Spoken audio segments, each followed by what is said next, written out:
Hey,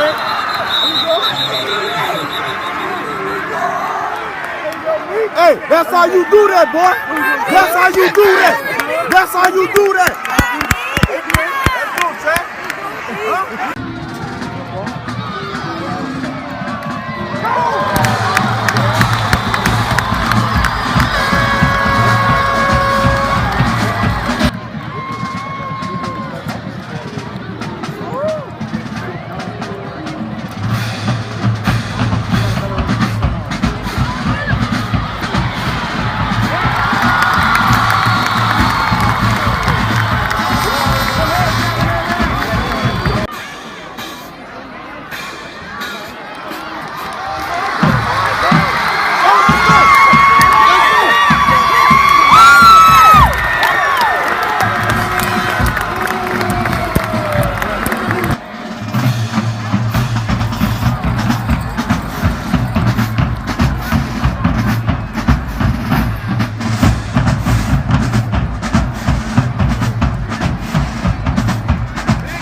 Here with Thibodaux High running back Donell Adell. Reached a milestone of rushing over 1,000 yards for the season, man. How you feel about making an accomplishment like that over for the season, bro? I feel like we did pretty good. We had a good offensive line. After the first 6 games, they had started keying on us, but we decided to start pulling it off after that. All right. What you think y'all got? What kind of change y'all got on winning district, bro? Oh yeah, we gonna win it. They ain't ready for it. Everybody saying Dexter and the power was the winner, though, bro. What you think about that? They forgetting about us though. Come on. Yeah. Y'all started off 0-2, man, and look like y'all been pulling together. Tell me the preparation y'all put in to turn y'all season around. We had to change the way we was practicing. We started practicing all assault and stuff. We started turning it up, getting the defense to go against the first offense, and we started working as a team, and it got us a lot better. All right. Give me a prediction for the rest of the season, man. How far you think y'all can go? I think we can win state. We just got to get our mind right and play game by game. All right. Y'all be on the lookout for Donell Adell, running back with Thibodaux High. They on the come up right here. They got a chance to compete for state this year. Welcome to G-Sportz. Yes, I'm in a great mood. You know why? Because my Saints won for the 2nd game in a row. You see the sign. Who they? But I'm going to get to the Saints a little later. As y'all just seen in my last segment, I attended the Thibodaux High versus St. Aug game on Friday night. Thibodaux High had a very, very impressive win over this team. 35-19. The score really should have been worse than that if Coach Dugas didn't put his tools in. Y'all seen I had a one-on-one talk with starting running back, Thibodaux High running back, Donell Adell, who had like 185, 190 rushing with 2 touchdowns, I believe, to end the game. And he reached 1,000 yards rushing for the season against St. Aug. And they have 2 games left to play in the season. This kid might end up with 1,400 yards before it's all said and done. But I'm trying to figure out why this kid doesn't have any offers on the table. I mean, if you watched him play, you could clearly see he is a very, very good running back that can play on the next level and be very successful. A source close to him told me that Nicholls State University is the only school interested in him. I'm going to tell y'all like this, and you could book it. Whoever decides to sign this kid, they're going to have a diamond in the rough. Because let me tell you something. I wasn't watching him all season. And Donell is a beast. You hear me? He's a beast. And don't let him get to the second level. You're not tackling him. The average DB is not tackling him, and he's going to burn the whole defense. You saw the highlights when he pulled away from the St. Aug secondary, and St. Aug had some athletes in their secondary, and he clearly pulled away from everybody. And the thing about him that I really like what I'm hearing is that he's a great kid off the field. Great student in the classroom. From what I'm told, they say he's a 3.0 student. And coaches on the staff and people close to the program say he's a yes sir, no sir kind of kid. And I saw that when I had the one-on-one interview with him. I mean, he seems like a real humble kid that just want to work hard and be successful. And I like that about him. And the thing about it is Donell doesn't even understand how good he can really be, because he's nowhere even close to his potential. He's not even close to his prime. So that's like I say, whatever university decides to take a chance on this kid, they're going to have a baller. And I'm putting it on record right now. Donell Adell will be a baller in the next level. I'm just curious to see what school going to find out about it and get him before somebody else do. Y'all better be on the lookout for that kid. Amik Robertson, another one who I did a segment with before the season started, had a fantastic game. You could tell, at the coin toss, I seen in his eyes, he was ready to go from the jump. And I know what it was. He wanted to prove to everybody that he could play on the same level as these St. Aug kids. They got the tight end that's committed to LSU, Jamal Pettigrew. The quarterback, Justice McCoy, getting looks from all kind of schools around the country. DeAndre Christmas Job, the D-tackle that's committed to Tennessee. And they have a plethora of other players on their team that's getting looked by D1 schools. And Amik really showed up. He had one of the best pick sixes I've seen in a long time on a high school level. I mean, broke on the ball fast as hell and stumbling to the ground, still maintained his balance and took it the distance. Shout out to Amik, man. You going to be a baller on the next level as well. Thibodaux High as a team, though, I think they getting hot at the right time. They started off 0-2 in the season, and they could have threw the towel in and been like, you know what? This season ain't going good for us. We about to just fold. But they've been on a win streak since the second loss of the season, and they haven't looked back yet. And look like they're getting better and better as the season goes on. And you heard what Donell Adell said in his interview. He said they started practicing different. Their mentality had to change, and that's all it takes. And when you got players with that kind of mindset, you have no choice but to be successful, especially when you're on a high school level, because a lot of this, it goes to practice and your preparation to get you ready for them Friday nights. But I'll tell y'all what, man, I said this when I seen Thibodaux High in the summer. I think they have enough talent to make a run at state. But my only question is, like I said in one of my previous episodes, is the offensive line. Can the offensive line hold it on when they go against these big 5A big dogs when they get to the second and third round of the playoffs? That's the question. So Thibodaux High offensive line, I'm challenging y'all. Can y'all make it happen? We'll see. Y'all let me know what y'all think about Thibodaux High running back Donell Adell. Why isn't he getting in any offers the way he's supposed to? Like I think he should. Am I tripping? Am I being a prisoner of the moment? Let me know. And how far y'all think Thibodaux High could go? Y'all think Thibodaux High is a team that's a first round and out team, or y'all think they can make a run at state as well? Let me know what y'all think though, man. It's G-Sportz Sports. Play no game, but I does what I do. Get go step third lane, pipe with your boo. No, that's my brother, Jack, that's my round. Dogs with my dogs, they don't stop at the pound. Confidential, everything gon' foul. Going too hard, ain't no stopping me now. So this get get if they coming by me. Sweat out a whip, then I send her the knee. It be so sad how they fuck for a bag, but what shorty don't know is I got it for free. N.O. was on board, get a tank. Committing sins in the home of the saint. Welcome to G-Sportz Sports. Thank y'all for tuning in, man. Thank y'all. I thank y'all. Who that? I'm excited. Yes, we're on a 2-game win streak, and we about to go on a 3-game win streak after we beat New York Giants Sunday coming up. Man, what y'all think about how we played Sunday, man? I mean, we started this game all dominating these people on a whole other level. I mean, then we was on the road that day. I mean, that would have made it so impressive. But we took our foot off the gas and almost let these people make a miraculous comeback on us. And I'm telling you, I was in my house just like, look, please don't let this happen. I mean, I can't take it. I can't go next week and face people in this out on the outside world talking about the Saints. They gave up a 20-point lead and lost, and our season is done now. I mean, I couldn't go through it. I'm so glad we was able to pull this off, because that onside kick, oh my God, the dude Anderson for the Colts had the ball, but some kind of way it came out his hand, and thank God it did. That was the NFL guards on the same side, because Lord knows if he'd have caught that ball, no telling what would have happened. The way they offense started clicking all of a sudden. But I will say 2 of their touchdowns was pretty fluke because Delvin Breaux, tripped on some L something. I don't know what happened. And T.Y. Hilton caught the 2 touchdown passes deep. But overall, man, it was a good performance from us. Mark Ingram, 14 carries, 143 yards. He ran wild.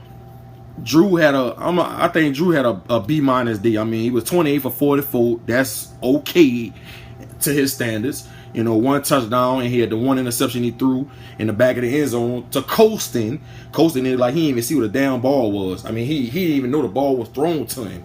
Drew, you got a lot of faith in Colston, but I think you need to start taking your faith somewhere else. Now, I will say this. On that key 3rd down at the end of the game, when we needed the 1st down, you went to Old Faithful. That looked like vintage Colston right there, the way he caught that ball. Looked like he had the stickums of the pass.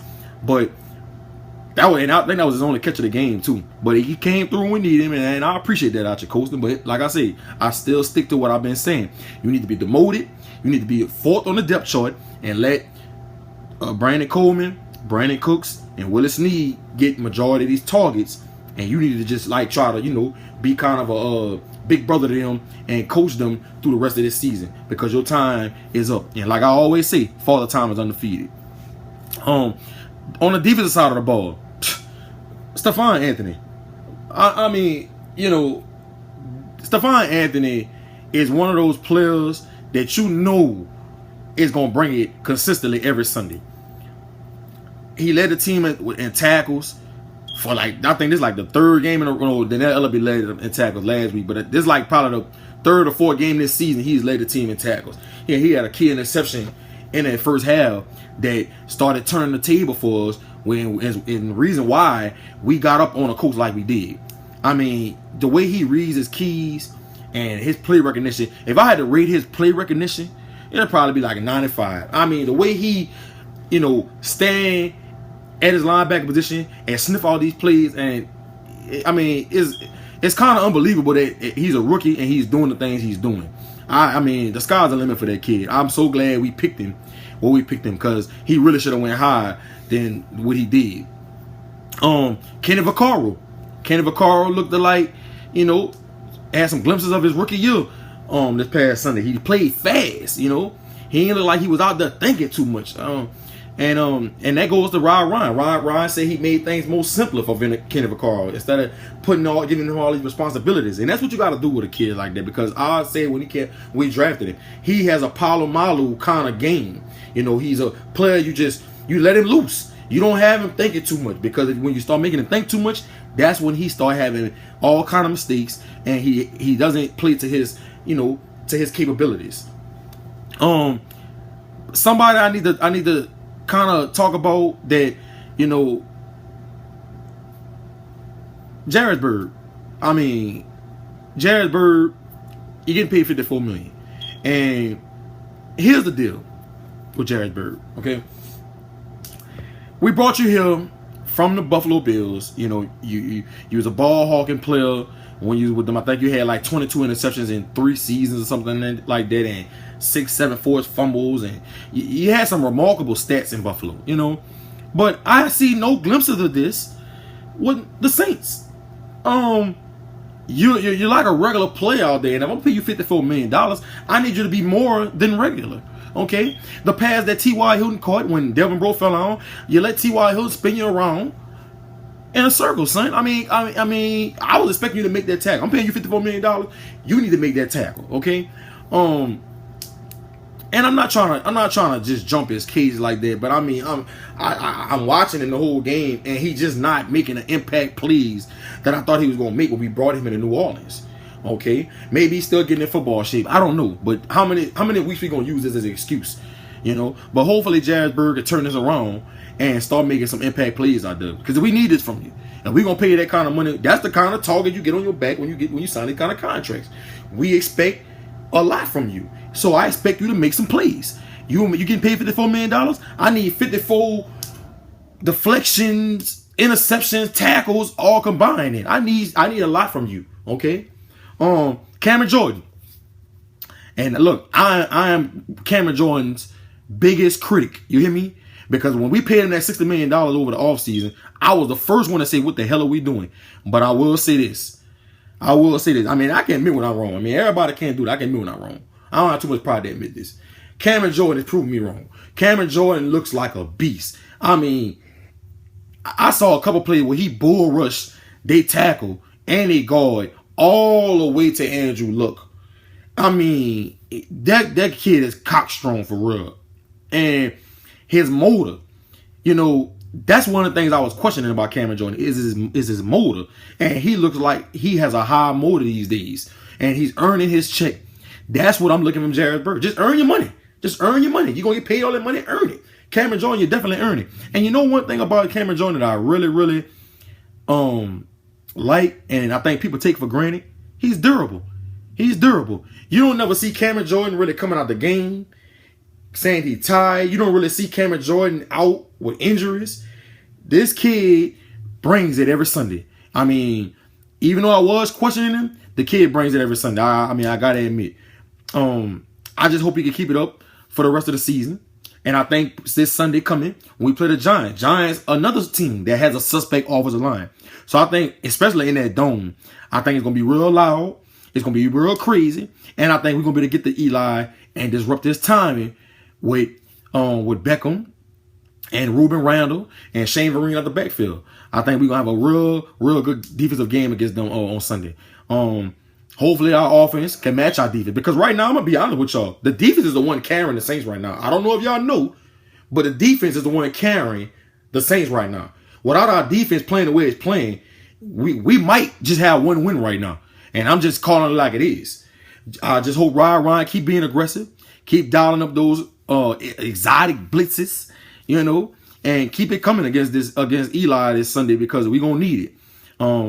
And Delvin, bro, you know, even though I know you gave up those 2 touchdown passes by tripping on L or whatever it was you tripped on, you had a real good game for the most part. Brandon Browner, you had a good game for the most part. Dixon, the special teams player, he came in and had a good game. I think Damian Swan's going to be back this Sunday, and that's one of our, you know, little diamond in the rough 6th round pick DB that we got this season. I think he's going to be a very, very good player for our future and the rest of this season.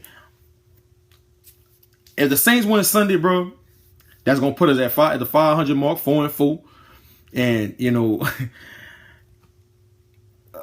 I mean, I'm really a diehard Saints fan. You know, when we started off the way we started off the season, you know, it just made me feel like, dang, you know, our season about to be done, and to see the way these guys are fighting and trying to turn the season around, man, give me goosebumps. I mean, you just don't understand. I love it when my Saints win and they ball and they play to their potential. So hopefully we can keep it up this Sunday and go 4-4. And who knows what can happen after we get to that 500 mark. The division look like it's pretty much shot. Carolina some kind of way pulled this win off again. Last night against the Eagles. I mean, I know I shouldn't have been able to count on the Eagles. I told y'all the Eagles not good to me. I don't respect them. But anyway, they pulled that win off, and now they remain undefeated. So the division is it's really unrealistic for us to think about. We shooting for a wild card right now. So all we need to do is on the second half of the season, we need to try to, you know, at least go 7-1, 6-2. I think we could do that. We'll have a shot to make the playoffs. But y'all let me know what y'all think about the Saints' performance against the Colts. And y'all let me know what y'all think we're going to do against the Giants this coming Sunday. Who that? Let me know.